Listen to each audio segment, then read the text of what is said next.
They cut to commercial. Not because it was time.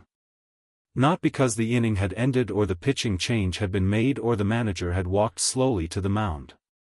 They cut to commercial because the three men sitting behind the microphones in the broadcast booth had run out of words. That had never happened before. In a combined 47 years of calling professional baseball games, through perfect games and walk-off grand slams and historic collapses and September pennant races decided on the last pitch of the last inning of the last day of the season, not once had all three of them gone silent at the same time. Until tonight. Until Shohei Ohtani and Yoshinobu Yamamoto happened simultaneously to a city that wasn't ready. Chicago came into this game prepared. That is the first thing worth saying. Because what happened on this night should not be mistaken for a lack of effort or a failure of preparation. Their coaching staff had done the work. Their analytics department had built the reports. Their hitters had spent extra time in the cage, extra time with the video, extra time studying release points and pitch shapes and the specific way Yamamoto's splitter drops in the final 18 inches of its journey to the plate. They had also prepared for Ohtani at the plate. What they had not prepared for, what no preparation in the history of this sport has ever adequately addressed, was both of them. On the same night. At the same time. Operating at a level so far beyond what the game considers excellent that the word excellent stops meaning anything useful. The first sign came on the second pitch of the game. Not the second inning. Not the second at-bat. The second pitch. Ohtani stood in the box, read the seams coming out of the pitcher's hand, and turned on a ball that traveled 441 feet before landing in the seats in left center field. His 14th home run of the season. 3 consecutive games with a home run since returning. The stadium absorbed the moment in stunned silence for exactly 1 second before erupting. In the broadcast booth, one of the analysts said something into a microphone. None of it made the air. He had forgotten he was live. Yamamoto took the mound in the bottom of the first inning and immediately began doing something that the Chicago lineup would spend the next several hours trying and failing to solve. He was getting outs. Not just outs. Consecutive outs. Clean, certain, unambiguous outs that arrived so efficiently and so completely that the Chicago batters were back in the dugout before they had fully processed what had just happened to them. By the third inning, the number had climbed to 9 consecutive outs without interruption. By the fifth, it was 21. By the seventh, when the number reached 35, the broadcast booth had stopped trying to fill the silence with analysis. There was nothing left to analyze. There was only the watching. Only the counting. Only the quiet accumulation of one more out and then one more out and then one more out until the number became so large it stopped feeling like a statistic and started feeling like something else entirely. Something that didn't have a clean name in the baseball record books. 45 consecutive outs. 45. The perfect game had been alive. The no-hitter had been alive. Both of them together, simultaneously, thread through the same performance like something borrowed from a story someone made up to explain what greatness might look like at its absolute ceiling.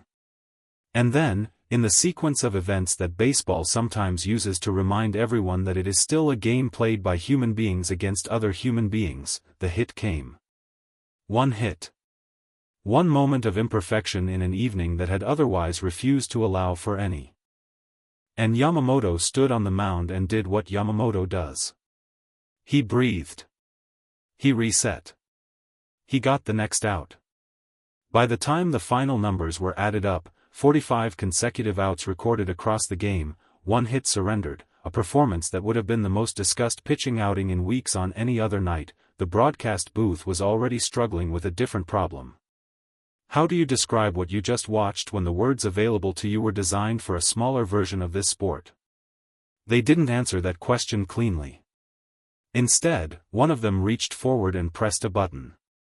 They went to commercial. In the Chicago dugout, something unusual had been building for several innings. It did not start as a standing ovation. It started as stillness. The particular stillness of professional athletes who have spent their entire lives in competition and have learned to manage their reactions to excellence, because showing too much reaction to the other team's performance is its own kind of vulnerability. But stillness has a breaking point. And on this night, Chicago reached it somewhere around the 7th inning, when Yamamoto retired his 39th consecutive batter with a splitter that broke so sharply the catcher had to shift his glove 6 inches to his right at the last possible moment, and the batter stood frozen in the box for a full 2 seconds after the umpire's right hand went up. Frozen. Not because he didn't know he had struck out, but because he was trying to understand what he had just seen. He walked back to the dugout. He sat down. He looked at his hands. And then, quietly, the Chicago dugout began to stand up. Not all at once.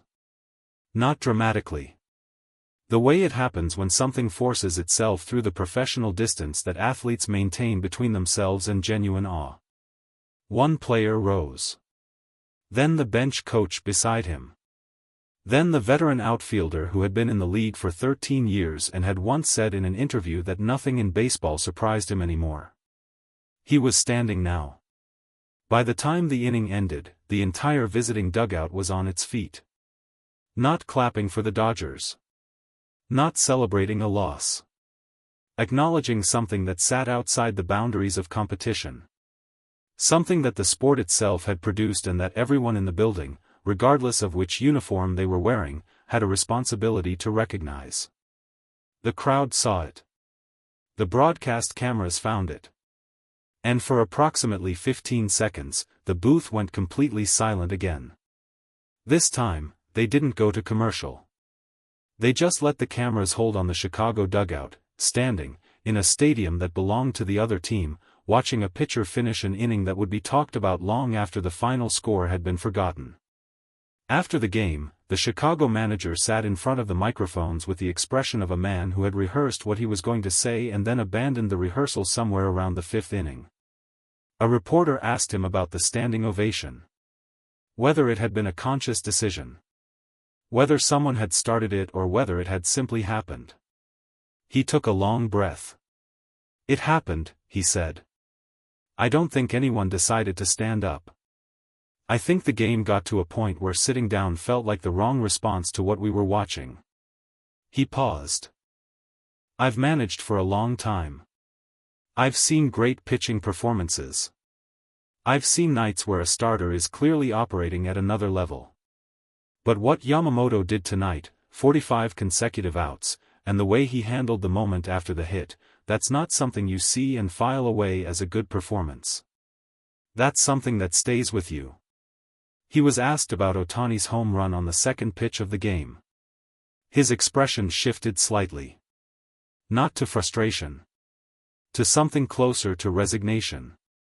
"When Ohtani hit that ball in the first inning, I turned to my bench coach and said, 'We're going to need everything to go right tonight.' And then Yamamoto went out there and made sure everything didn't go right for us." He let out a short breath that was almost a laugh. Those two together are a different kind of problem. Individually they're the best at what they do. Together, they make you feel like you're 2 steps behind before the game has even started. In the broadcast booth, the moment would be discussed for weeks. Not the silence itself, though that alone was unusual enough to generate its own conversation. But what the silence represented. 3 experienced broadcasters, men who had built careers on the ability to find words for every moment baseball produced, sitting in front of live microphones and collectively, briefly, completely running out of things to say. One of them addressed it directly during the post-game show. "I've been calling games for a long time," he said. "And there are moments in this job where you know the right thing to do is to stop talking. Where the game is saying something louder than anything you could add to it. Tonight was one of those moments. When that dugout stood up, when I saw Chicago standing in Dodger Stadium while Yamamoto was still on the mound, I looked at both of my partners and neither of us had anything. And I think that was the correct response." He leaned forward slightly.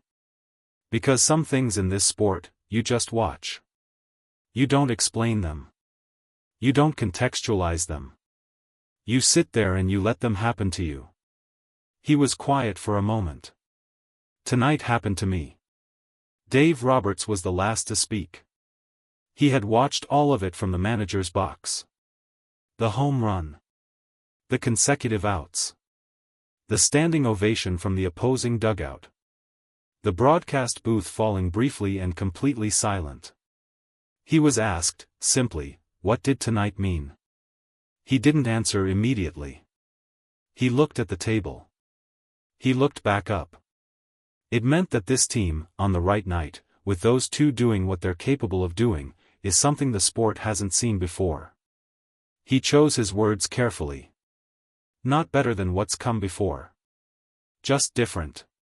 Just its own thing. He paused one final time. And I think tonight, Chicago understood that. I think tonight, the booth understood that. I think 45 consecutive outs and a home run on the second pitch of the game and a visiting dugout standing in our stadium has a way of making things very clear. He stood up from the table. That's what Shohei and Yoshinobu do. They make things very clear. Outside the stadium, the broadcast was still replaying the moment.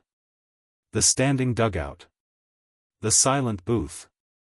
The number 45 sitting on the screen without any further explanation because no further explanation was needed. Somewhere in the building, a producer made a note. Save that footage. All of it. Because this was the kind of night that people ask about years later. Were you watching when it happened? Tonight, all of Chicago was watching. And for once, nobody needed to say a word.